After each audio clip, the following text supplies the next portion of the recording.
May the words of my mouth and the meditations of my heart be pleasing in your sight, O Lord, my rock and my redeemer. For those 0.2% of us that are actually in the building, please be seated. Everyone else, in your sacred space, please get cozy and comfortable. This morning you will have noticed that we opened with a procession and blessing for Candlemas. Now the feast day for Candlemas is actually on February 2nd, this past Wednesday, exactly 40 days after the birth of Christ. Jesus, the Son of God, is carried and loved by Mary, is presented in the temple.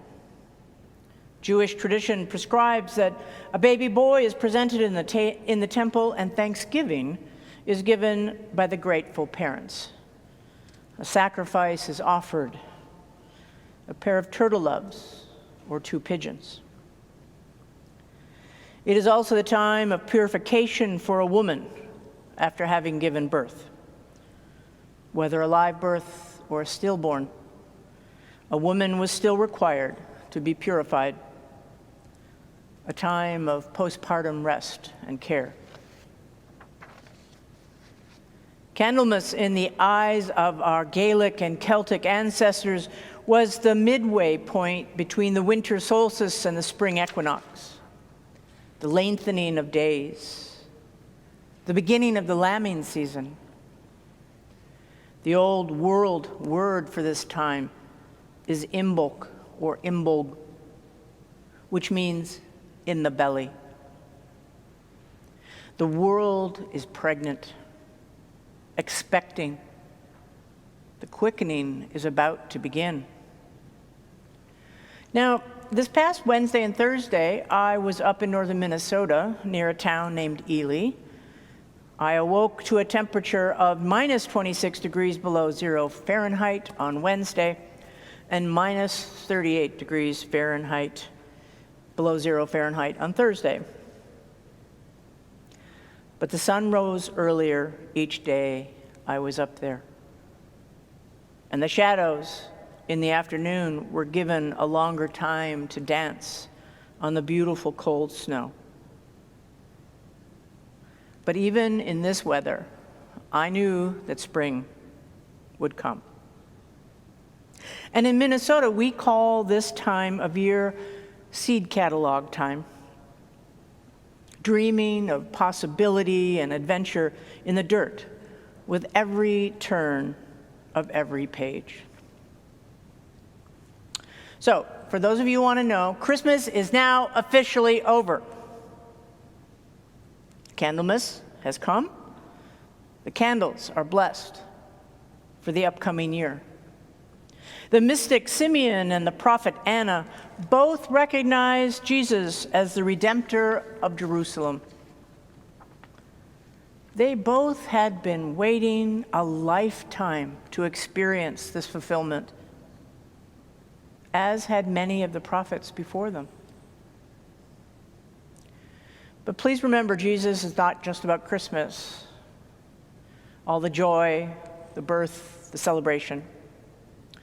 Jesus is also not just about Epiphany, that marker in our seasons where we have all received gifts from the wise people. And Jesus is not just about Candlemas, where we acknowledge the light that is to come. Jesus is actually about that cross that we are now squarely staring down.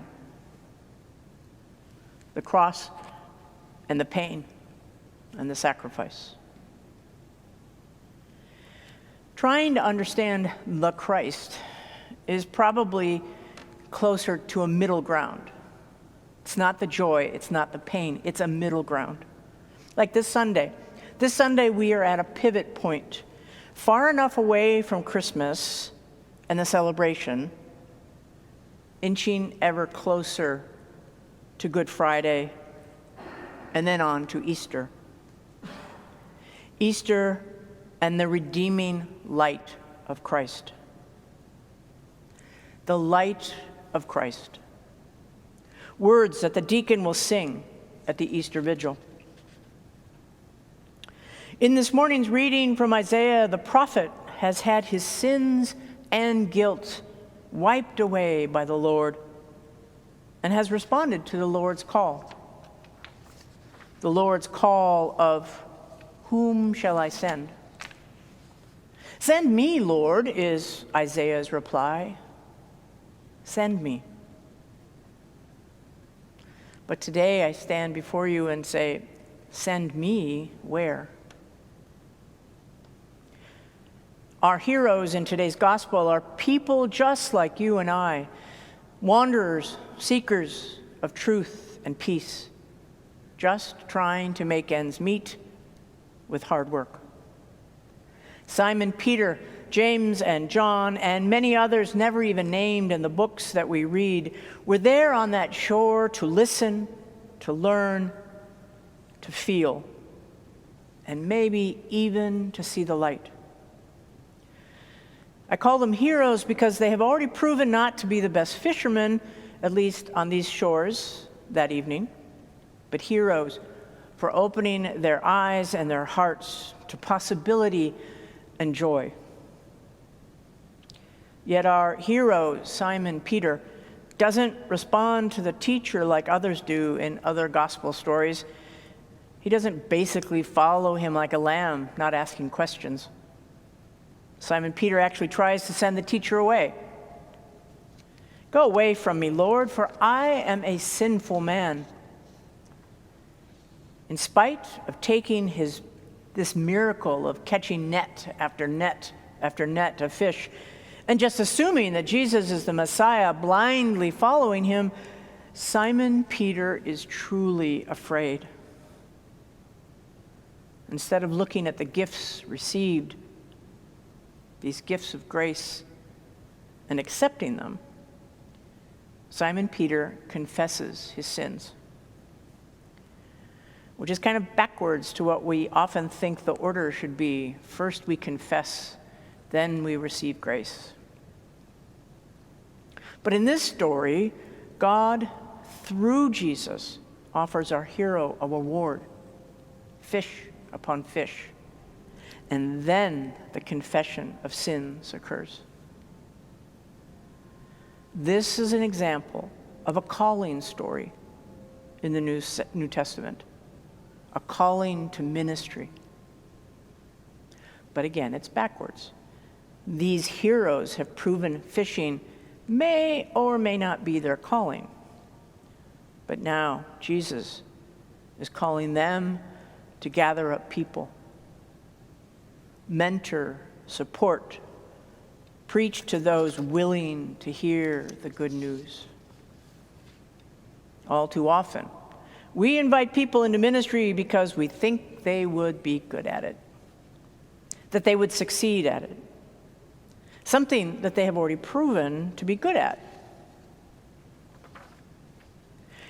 You're good at finance. You should be on the council. You are very artistic. You should be on the altar guild. You're an extrovert. You should be on the ushers team. Simon is not called to catch people because he has already proven to be good at it. He is called because Jesus can work wonders through him. The Spirit works through each of us if we allow it. Our gifts are through and with God, if only we believe. As I was reading and thinking about the twist in the gospel, I realized, yes, through God, all things are possible. And they may not be what we wanted or prayed for or even thought about. I will give you a weird personal example. 2 years ago, we received the possibility of technology that would allow us here at the cathedral to live stream and or record our liturgies. Somehow this technology came under my purview of liturgical coordinator. Why? No one else in the building had better technology skills than me? Absolutely not. anyone who knows me knows even ATM machines, let alone computers or sound equipment, are not my friends. But I was somehow given incredible mentors, teachers, supportive people, and grace upon grace, so that this cathedral ministry would offer countless others the opportunity to connect and be fed during such troubled times. If we can humbly recognize that we don't know what to bring to others or what to offer up for the ministry of the church, that may be the very moment when Christ begins to use us in ways we never could have imagined. We as a church, we as a people, are in the belly of our time here on earth. What are we going to do? What are we going to explore? How many seed catalogs are we going to read in our comfy chairs before we decide to try something different? Maybe something we never dreamed of. Maybe something that will be a challenge. This past week, I reread the book Surprised by Joy by C.S. Lewis. You know C.S. Lewis. He wrote The Lion, the Witch, and the Wardrobe. He introduced Narnia to countless readers. Well, Surprised by Joy is about his choosing God in his life. If you choose to read it, let me forewarn you that it reads like a BritBox script, so don't be surprised by the language. But at one point, toward the end of the last chapter, he writes, "Here and here only in all time, the myth must become fact.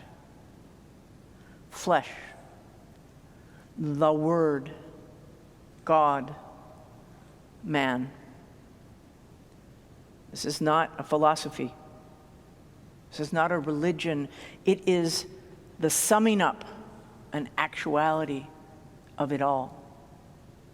It is the summing up and actuality of the truth. The summing up and actuality of them all is the grace and the redemption. The actuality of the life possible from cradle to growing up, to the cross and to the grave, and life everlasting. The seed, the light, the grace. Who shall be sent and where? I invite you to ponder this week, send me, Lord, send me.